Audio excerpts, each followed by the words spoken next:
আমাদের প্রিয় জন্মভূমি বাংলাদেশে আলুর কেজি ৬০ টাকা।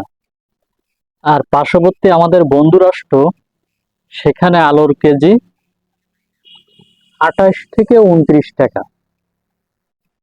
তাহলে আমাদের প্রতিবেশী রাষ্ট্র, বন্ধু রাষ্ট্র ভারত আমাদের কি উপকার করছে?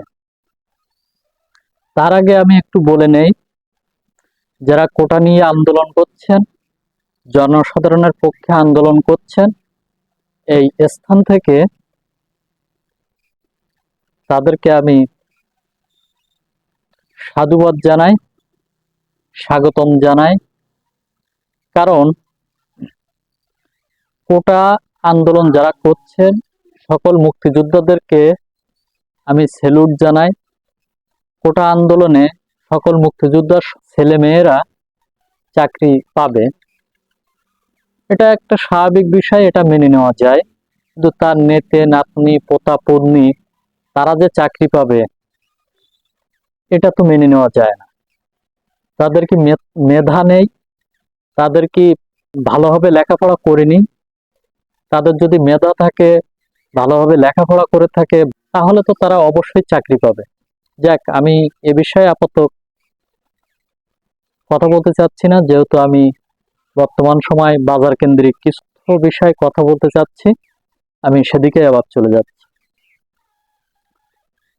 তো আমাদের বন্ধু রাষ্ট্র, ভালোবাসার রাষ্ট্র, প্রতিবেশী রাষ্ট্র ভারত, তাহলে সেখানে যদি আলুর কেজি ২৮ থেকে ২৯ টাকা হয়, তাহলে আমাদের বাংলাদেশে কেন ৬০ টাকা হবে? এটি সাধারণ জনগণের প্রশ্ন।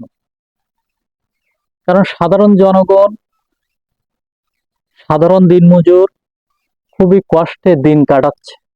শুধু আলু বলে কথা না, প্রত্যেকটি দ্রব্য মূল্যের ঊর্ধ্বগতি, এই ঊর্ধ্বগতি থেকে সাধারণ জনগণ রেহাই পেতে চায়। সাধারণ জনগণ তিন শ্বাস তিন মুঠো খেতে চায়। তারা দলাদলি বোঝে না, তারা রাজনীতি বোঝে না। তারা চায় যে দিনে তারা পরিশ্রম করবে, রাত্রে এসে নিশ্চিন্তায় একটু ঘুমাবে, তিন শ্বাস তিন মুঠো খেয়ে। কিন্তু সেটি তো আর হচ্ছে না। কেন হচ্ছে না? প্রত্যেকটি জিনিসের দ্রব্যমূল্যের ঊর্ধ্বগতি। তাহলে এটাই কি আমাদের ডিজিটাল বাংলাদেশ? এটাই কি সোনার বাংলাদেশ, যেখানে সাধারণ জনগণ তিন শ্বাস তিন বেলা ঠিক মতো খাওয়া দাওয়া করতে পারে না, অসহায় জীবন যাপন করতে হয়? দিনমজুরি গ্রামের ৩ থেকে ৪০০ টাকা। ১ কেজি আলুর দাম ৬০ টাকা। একটা পরিবারের সর্বনিম্ন স্বামী, স্ত্রী, ছেলে মেয়ে ৪ জন, নিশ্চিত ৪ জন। উপরন্তু আবার পিতা মাতাও থাকতে পারে, তাহলে ৬ জন। তাহলে ১ কেজি আলু নিয়ে তাদের একদিন অথবা সর্বোচ্চ টেনে টুনে ২ দিন যাবে, তাও অন্য তরি তরকারির সাথে মিশেল করে রান্না করতে হবে। কারণ ৩ থেকে ৪০০ টাকা দিন মজুরির ভিতরে সে তো কিছু কিনতেই পাচ্ছে না। এখানে চাল আছে, ডাল আছে, মাছ আছে, পেঁয়াজ আছে, রসুন আছে, অন্য অন্য আরো তরকারি আছে। তাহলে ৪-৫০০ টাকায় সে কি কোনো কিছু ক্রয় করতে পারছে ভালোভাবে?